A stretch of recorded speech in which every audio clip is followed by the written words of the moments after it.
Welcome to episode 7 of season 2 of Ed's Not Dead. I'm Robbie Dodd. I'm joined by my very wonderful co-host, Mr. C.H. Siddons. Hello. Hey, man. How are you? I'm doing great. Awesome. It's really great to be here. It's awesome to see you. It's awesome to see you. It's awesome to be seen. With your fancy new mic stand. You know. From Amazon. We've upgraded. I know. We've upgraded the studio dramatically. Totally left me out of it. Yeah, I have the... I told Grable that he'd have some FOMO. As we were setting up, he goes, Robbie's going to be so jealous of this. I have the geezer small mic stand. It's totally tilted at like and you have the 83 degrees. You have the fancy elbow flexible. Yeah, look at this. Well, it's so far away and now it's close. I was a little jealous. We agreed to buy new mics, and then you guys come with new mic stands. Yeah. I'm gonna take a boomerang video of him doing that. Treat yourself. Anyway, and also, of course, Mr. Peter Crable. Say hi, Mr. Krabs. Hey, we're also drinking sparkling beverages here. I'm drinking black coffee. White peach. Yes. Anyway, yes. Welcome to episode 7. We got a great show tonight. You can find me at RW Dodd on Twitter, and Mr. Krabs at Peter Crable, Mr. Sids at CH Siddons, and of course, our show Twitter handle is at Ed's Not Dead PC. You can find us where else, Mr. Siddons? We're at edsnotdead.com, our very own domain, and we're on Facebook, the Twitter, and maybe Snapchat. Oh, really? No. I was like, no. We're not on Snapchat. No. We're not doing snippy snaps. You guys should also know that I just upped our domain for 2 more years. So yeah, we're going to be we're locked. household. Yeah, we're locked in until whatever 2021. That's whatever right. 2 years That's from right. now is. Awesome. That's awesome. All right. Make sure you rate us. Please, please, please leave a rating on iTunes. Stop what you're doing. Pull over the car and rate us. Hit the podcast icon. Whatever icon that is. 5 stars. 5. It's not dead. If you write it, we'll read it. We'll read it, man. We will read all of it. It's true. And make sure you leave us some show feedback also. You can write us qualitative feedback on Twitter, send us a message, send us an email. What's the I'm locked out of the email account. Yeah. What's the Casey's show email? Mr. Super Security guy. I know. You texted him recently. I was like, dude. See, look at my mic. It almost fell. I know. You're like, sorry. Anyway, I can't. If people could see the look on your face, What? when the tripod fell over and you face dove into it. I wish Well, there it was hit me right in the mouth. I'm surprised it didn't make a worse noise. Anyway, I think our email is that's not. it's so Dead annoying. It's so PC or annoying something. because It's Ed's Not Dead PC just at Gmail. Gmail. At the last show, Crable had like a paperback book holding up his mic stand, and now he's got a fancy one. It was so janky. That's why I got to get a new one. I was like, this is ridiculous. All right, so email us and give us some feedback. Also, I won't be able to see it, but Mr. Siddons will read it, and he will. It's probably easier just tweet us. Okay, tweet us. Tweet us. Whatever. All right.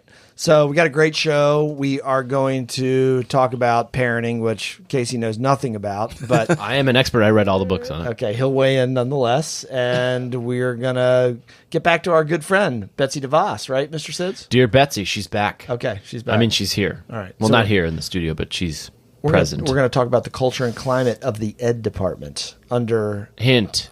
Not going up. Secretary DeVos. Yes. And then we have a quiz show to end the show. Yep. Very brief. All right, so our first story, our only story of the show, it's a big one. There is a great new blog in the New York Times called The Upshot. The title is The Relentlessness of Modern Parenting. Raising children has become significantly more time-consuming and expensive amid a sense that opportunity has grown more elusive. So this is by Clair Cain Miller. I thought it was a really well-done article on the current state of parenting in the country. And interestingly, the author makes the argument that this is parenting across different demographic groups and even across different socioeconomic groups. But the upshot is that parenting is a very controlling endeavor these days, that there is a lot of resources sunk into kids and a lot of monitoring that goes along with parenting to make sure that kids are highly successful. There's a line in it I'll just read for a second. While this kind of intensive parenting, constantly teaching and monitoring children, has been the norm for upper middle class parents since the 1990s. That's when you boys were small, right? New research shows that people across class divides now consider it the best way to raise children, even if they don't have the resources to enact it. So it's a cottage industry out there about how to raise kids, and parents have kids in piano. They have them in every activity that you can imagine. They're having them get tutored outside of school, and it's producing kids that are highly successful. I would argue that the millennial generation, your generation, is probably the most informed and educated generation that we've had in the country, and okay, another mic fall. Sorry. Did you do that? That may have been me. What are you doing? I'm sorry. Anyway, sorry. So jump in. Are we? Is it too much? Is it just right? As a non-parent, is it producing better citizens? I don't want to comment on that as I'm not a parent, but I will say, interestingly, when I was growing up, my parents, there was not a lot of monitoring. It wasn't helicopter-ish. Okay. I think there were some boundaries, like don't go further than X road or whatever, but it wasn't very helicopter-ish. Okay. And that's very different than what I hear with the helicopter parents that are they're pejoratively called, but it's where you do not leave my sight, which is it's a strange prospect for me to think about, and I can imagine it's stressful for a parent to make that decision whether or not you are going to be very heavily monitoring your children or not. I wonder if that you're not leaving my sight though is also, it's not just physical, it's emotional and cognitive as well. You're not out from beyond my control emotionally, right, and intellectually. Right. In other words, I'm going to make sure you become intellectually what I want, and you and I are going to be attached at the hip emotionally. Right. Maybe not as much of a natural separation between children and their parents. They're pretty engaged with one another in every way. Right.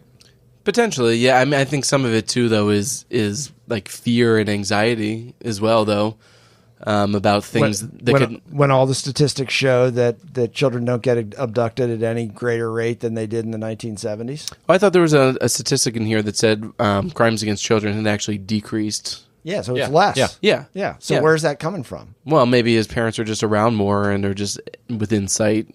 I don't know. I mean, that's also there's a media or a false media narrative that kids get abducted all the time. I mean, if it bleeds, it leads. If it's on the news, or if it's a kid gets abducted, it's going to be on the news, even though it's probably someone that they knew who did it. And I think it's just interesting here that it's become, this article argues ubiquitous American value in a sense, that putting more time and more effort and more money and more everything into your kids is kind of the correct way to do it. And when you look back on it, it talks about parent as a verb didn't gain widespread use until the 70s, which is just, right. To be honest, it's like mind-blowing for me. Yeah. And again, I'm sort of like you, Casey. I wasn't... Adulting is a verb. I know. That's your generation. Yeah. I had a millennial say to me the other day, who's amazing, come in and drop down in my office and say, I can't do any more adulting today. I thought it was pretty funny, but I mean, that's what you're getting at. Yeah. It's a verb now. Yeah. But, I was kind of like you, Casey, in the sense that, like, I don't think helicopter parents I definitely was in a lot of activities, I guess. But it's hard for me now. I mean, I look around at peer groups, neighborhood. I mean, everybody's got their kids doing this, that, and the other. And it's a little bit of, you feel an unseen pressure when you're talking to other parents at the playground or whatever. Oh, well, what are you doing? Well, we tried this, and then we did this, and then you do this.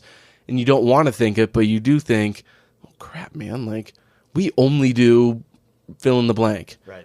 We only do swimming. We only did soccer. Right. Whatever it is. So I think a little bit of it is, you see what other people are doing, and it's kind of like keeping up. There's definitely you're doing it. The Joneses. Yeah, then we got to do it too. Yeah. You know? Yeah. you're going to pay $2,000 on prep for PSAT. Well, then we got to do that. Yeah. What do you make of this notion in the article? They discuss that the getting a piece or a good slice of the American dream, the pie, has become harder, more competitive to get that slice as you become an adult, and that so there's more pressure on parents to ensure that their kids have the competitive advantage to be able to benefit from what seems to be kind of a shrinking benefit out there, that it's harder to get ahead. Just generally, we know that inequality has increased in the country.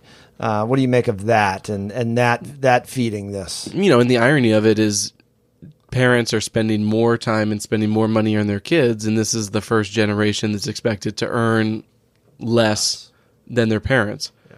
So does that mean that was going to happen anyway, and this is just a way to mitigate that slide?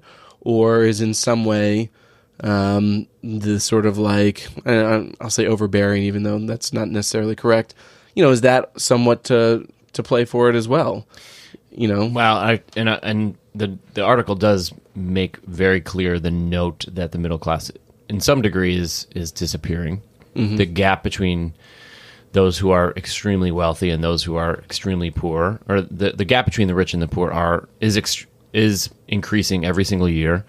The quote that stuck out to me that brings in the racial component too of talking to the mother in Georgia, where the sociologist at Indiana University, who wrote a book called Negotiating Opportunities, How the Middle Class Secures Advantages in Schools, said intensive parenting is a way for especially affluent white mothers to make sure their children are maintaining their advantaged position in society, which I found when I was reading it earlier was an astounding quote. It's a dagger of a quote. Yes. It's like, whoa. Yes. Wow. I mean, it's definitely a shot across the bow about this is not just for some folks just about, even though they might think that way, just about keeping your kid busy or keeping them out of trouble. Yeah. It's about solidifying one's position in a society that's increasingly pushing people to the margins. Yeah, and therefore you've got to be competitive, though. I mean, it's a competitive environment. Right.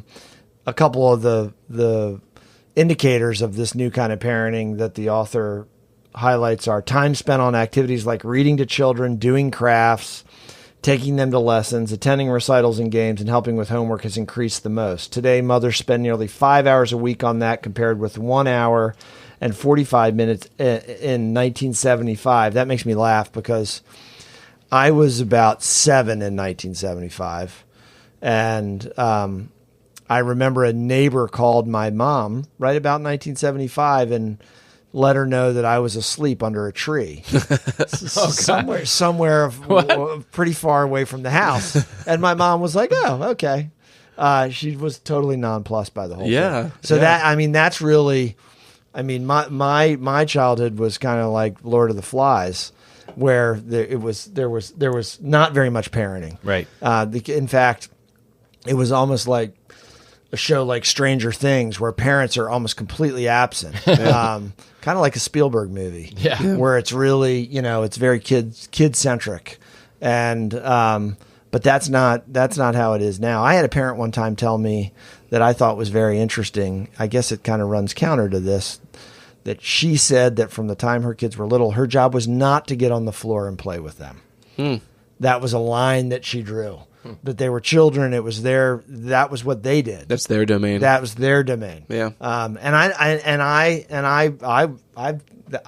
done that with both of my kids. Yeah. Laid on the floor and played and built Legos and done all that kind of stuff. Yeah.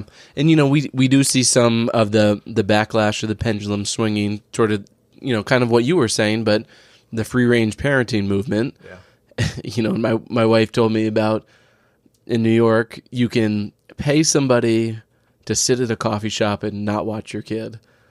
Yeah. And I think that speaks to what I was referring to before about parents, they want to back off. Yeah. But they just can't. They can't. And I can totally. I'm at the playground. I'm like, I'm gonna let him go. I'm gonna let him go, and I'm not gonna sweat it. And then like 2 minutes later, like, all right, where are they? Yeah. It's hard to back off. Yeah. I walk by my son in the kitchen and I want to ask him about his homework so bad. And I have to tell myself, no, it's his homework. Let him figure it out. And it's his responsibility to do it. And if he doesn't, there are natural consequences. But it's, we're in an age of trying to multitask and control things. And I do so in Britain, there's like a series of parks, and we'll have to look up what they're called and put them in the show notes, where it's just like a big open field. I read about that. And there's just like dangerous equipment everywhere. Yeah, we talked about that on the show. Did we? Yeah, there's like wood chips and there's hammers and you can cut your finger off. Right, yeah. Rusty nails, Yeah. But I do think there's something to be said for that, maybe not sort of, to the extreme or to the absence of like parental figures, but, kids certainly gain stuff from being independent. So, kind of a segue into classroom and or teacher practice. What's the upshot for education? So, I think the question is, what does that mean about classroom practice? Does that mean if this is the trend in modern day America, does that mean that we as educators, it's sort of, since that's what our kids know, it's our responsibility to propagate that, to plan, every second plan, or is it our responsibility to sort of fill in some of those gaps in the freedoms that maybe they aren't getting elsewhere, to explore, to do things, to try things, I don't want to say not under the watchful eye, but to take risks, and sometimes mess up. Is there a right answer amongst those two? I don't know. I don't know that there is a right answer. I feel like... Which one's better? Which one do you think we should do? There is no right answer, but which one? Right answer. Advocate for one. Which one's better? I don't know.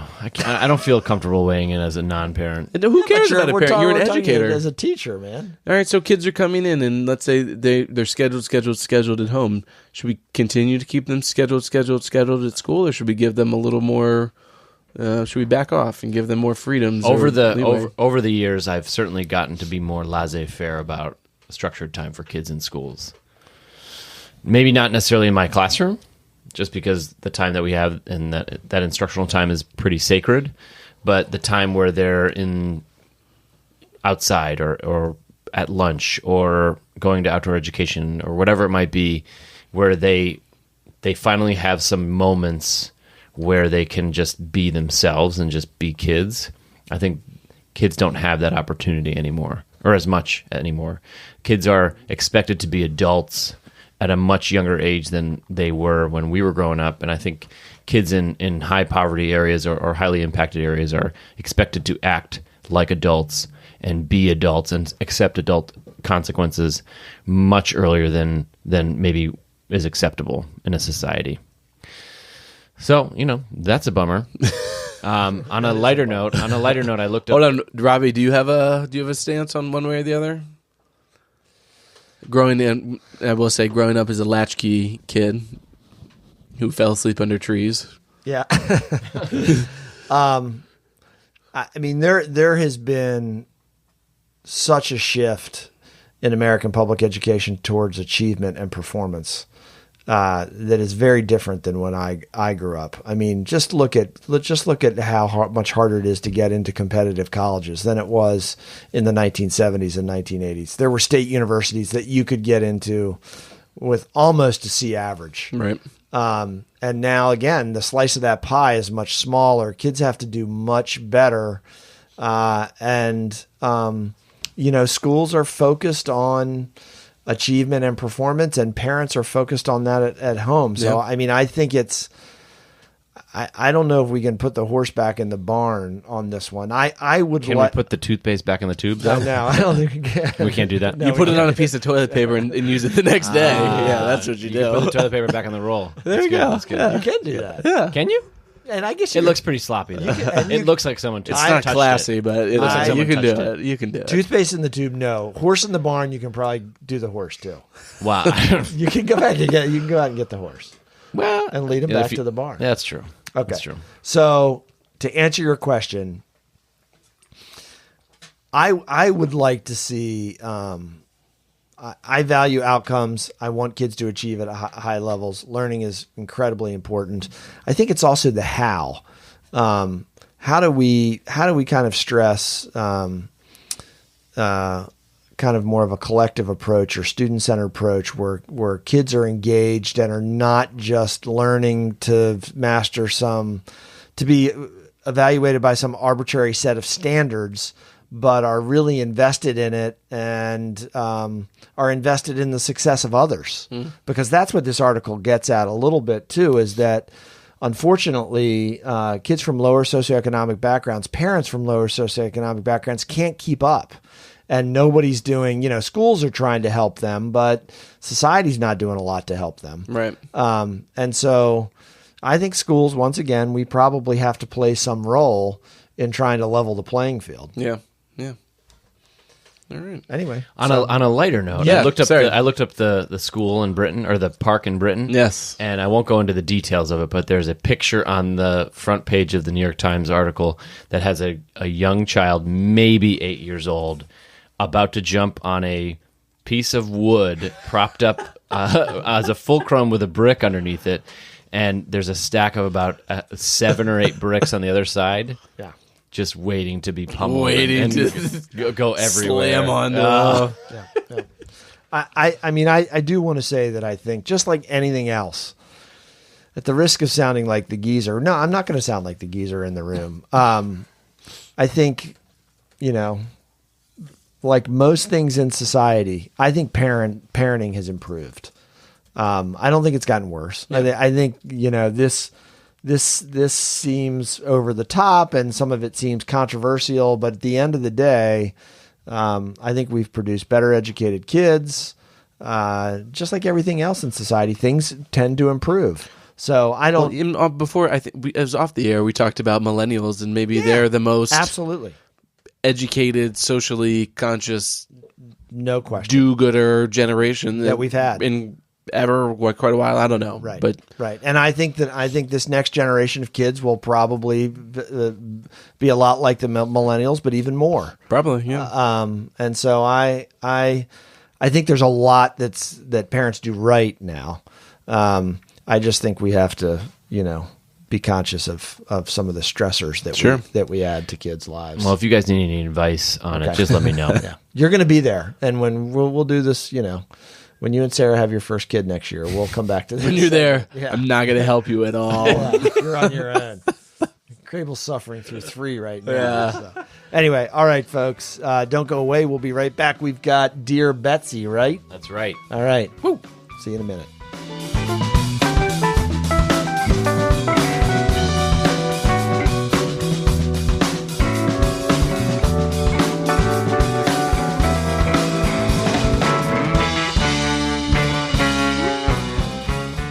Welcome back, people, to Ed's Not Dead. People. Yeah, that was a good conversation we just had. That was awesome. All right, so now... I can't wait to be a parent. I know. We just got you all fired up about it. I'm so fired up. It's the greatest thing ever. I heard it's great. Yeah. Crable's loved it so much he's had 3. That's right. You want to know what else is great? I wanted a 3rd. Do you want to know? You want to know what else is great? What's great? The really just the place of work at the education department. It's great. Is it? It's going really great. Good. Going really well. All right, so Betsy DeVos gets bad reviews from employees as morale at education department plummets. Survey finds. What did the survey says? What did it say? I will just to front load. I do have one good piece of news about DeVos. I do. Okay. Well, I do. Please share. All the student loan debt that we talked about. Yes. In a previous episode, that has been canceled. And teachers and public people had public loans that were, or loans that were going to be from fraudulent universities. Is that correct? Mm-hmm. That is going to be brought. That's good. Brought back. It was hanging in the wind for a while. It was. Much to the chagrin of Miss DeVos, but it's happening under her tutelage. So.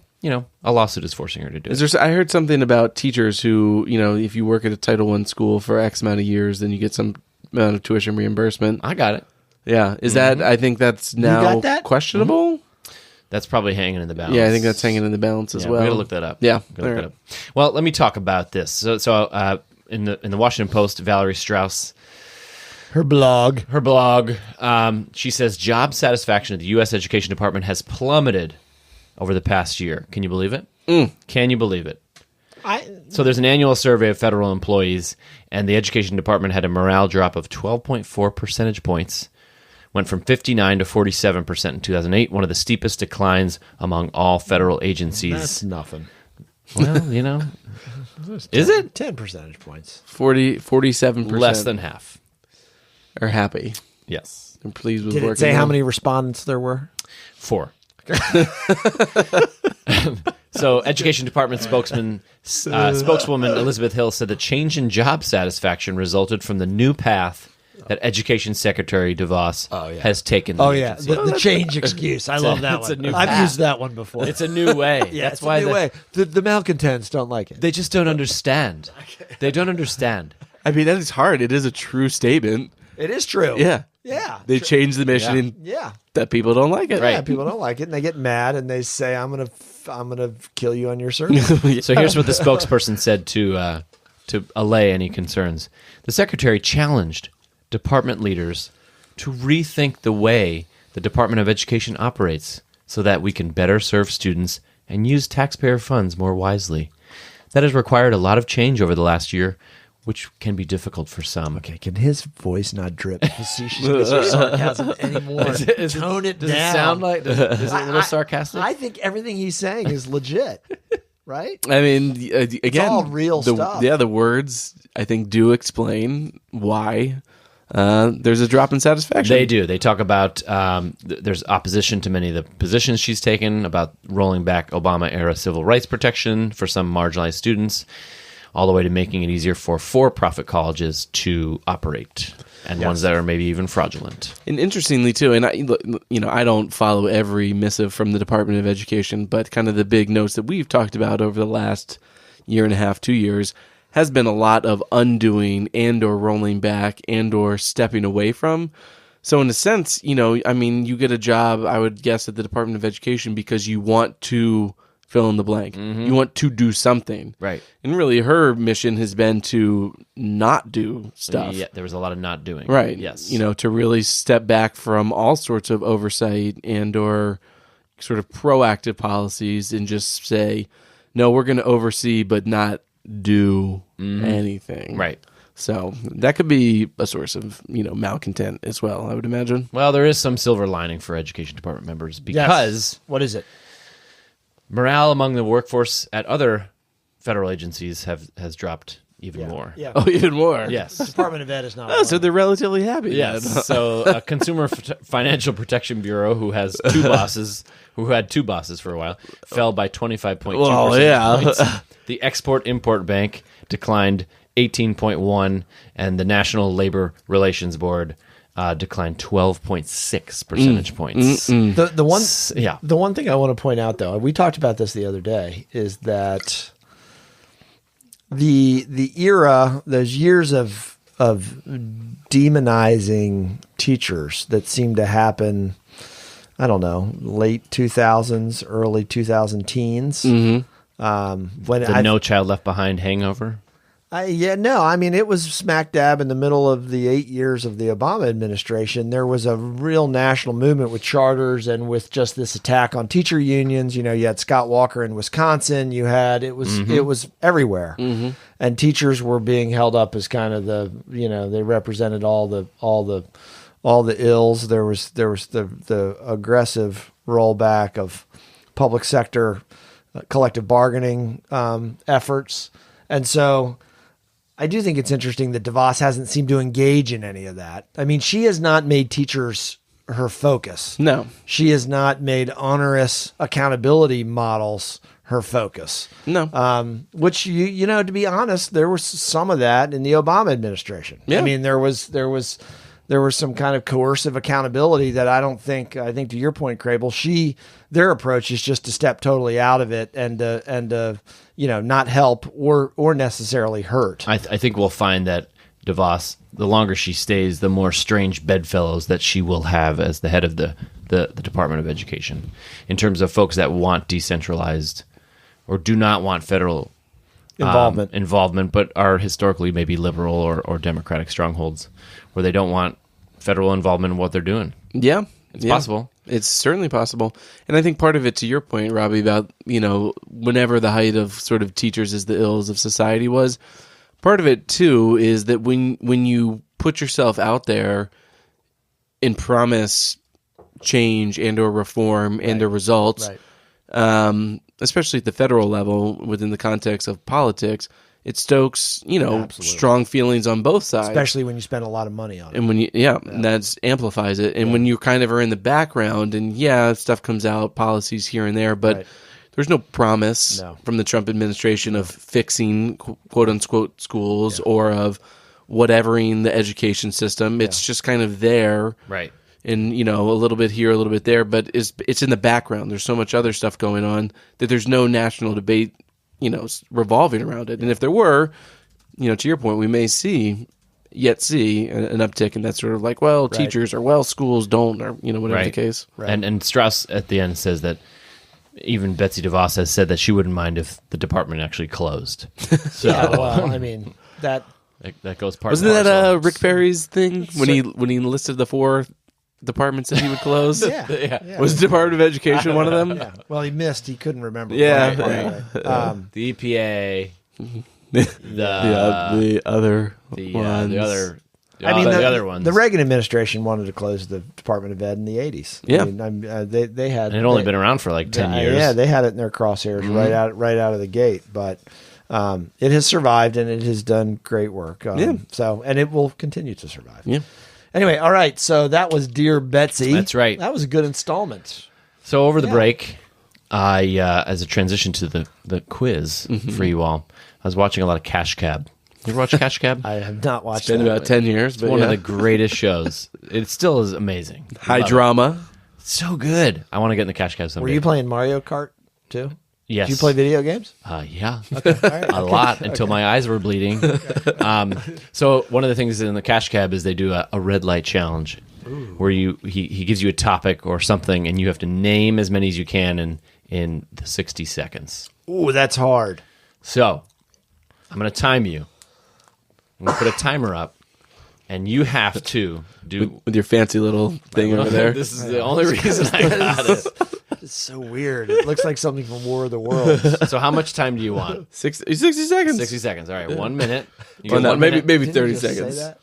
Yeah, let's do 30. Yeah. Just 30 seconds? Yeah, 30. 60 is way too long. Yeah, after 30, we'll not be able to name whatever the category is. Anyway. I can barely get 15. Okay. All right. So you have 30 seconds. Both of us collectively together, we're in this together? I'll mark it. Yeah, I'll mark it every it's a collaborative challenge. Oh, so we're not competing against each other. No. Fun times. I'm a millennial. We're not competing. No, it's very good. We both get trophies. Right. So you have to name in 30 seconds the top 10, and don't shout any out yet because I know you're going to do it. Can't it be like quarterbacks or Just something? stop. Okay, sorry. The top 10 largest school districts by student enrollment. Oh, I got this. Okay? Ready? Yep. Set, go. LA Unified. Chicago. Charlotte Mecklenburg. Houston. That's a good one, Mr. Krabs. Las Vegas. Let's do Montgomery County. Prince George's County. So you got Fairfax County. Is New York a county? San Francisco. San Jose. 8 seconds. Boston. Miami. Dallas Fort Worth. Yep. 2, 1. New York City. 0. I'm giving you New York City. Okay. So number 1. So you got 1, 2, 3, 4, 5. Out of how many? 10? 10. Oh, that's it. Yeah. 50%. Come on. So I'm gonna actually give you 6 because you'll find out why. Okay. So number 1 at 995,000 students, New York City. Number 2 at 646,000, Los Angeles Unified. Got those 2. Chicago is number 3, 392,000. Number 4, you did not get Puerto Rico Department of Education at 379,000 students. Missed that. The one that well, actually, never mind. Number 5, you got Miami-Dade, Florida, and 356,000. I'm going to give you. You said Las Vegas. Mm-hmm. Yeah. I'm going to give it to you because it's Clark County. Yeah. Oh, good job. Yeah. 324,000. The next one, number 7, is Broward, Florida. 266. Yeah, there was too many Florida ones. You got number 8, which was Houston. Good. And that it's at 215,000. Number 9 is Hillsborough, Florida, at 207,000. I don't even know where that is. No idea. And number 10 is Orange District in Florida, 191,000 students. So Florida was a biggie. Mm-hmm. So you got 1, 2, 3, 4, 5, 6 out of 10. All right, so 60%. 30 seconds. What'd you think? That was good. That was good. That was fun. Yeah, that was a good one. Collaborative challenge. That was good. All right, what do you got next? That's it. What? It's only one question? That's one question. Yeah. That was the red light challenge. Okay, all right. I like the... All right, so Hillsborough is Tampa. Oh, Okay. yeah, that makes All right, sense. There you go. My Charlotte Mecklenburg. Charlotte Mecklenburg. So That was not on there? No, it was that was not a on pretty there. good I would say it's in the teens. That would be, yeah. We I named a think bunch that were in the teens. Yeah, Probably yeah. 13, 14, 15. So anyway. All right. Well, that was good. Good. Nice. Good. You did well. You can always be counted on to come up with a good quiz, Mr. Oh, Sids. well, I'm glad you feel that way. Very, very nice. All right, folks. Do we have anything coming out on the website, boys? A blog? Lots of blogs coming out. Yeah? Yeah. There's some stuff in the pipeline, but nothing to announce quite yet. Okay. I got a couple Got a already couple drafted You got a couple ideas? Oh, you do? Very secrets. Okay. All right. That's good tease. Tell us more. No. So I was talking to some people the other. I didn't tell Casey this. I was talking to some people the other day. No, it's a good thing. We were talking about the Orange Theory Classroom that he wrote, the blog that he wrote, and I was like, I didn't get any credit for that. I was like, I edited that, and I definitely try to like insert myself in there as like a co-author. You wanted credit? Yeah. Oh, it was so skeevy.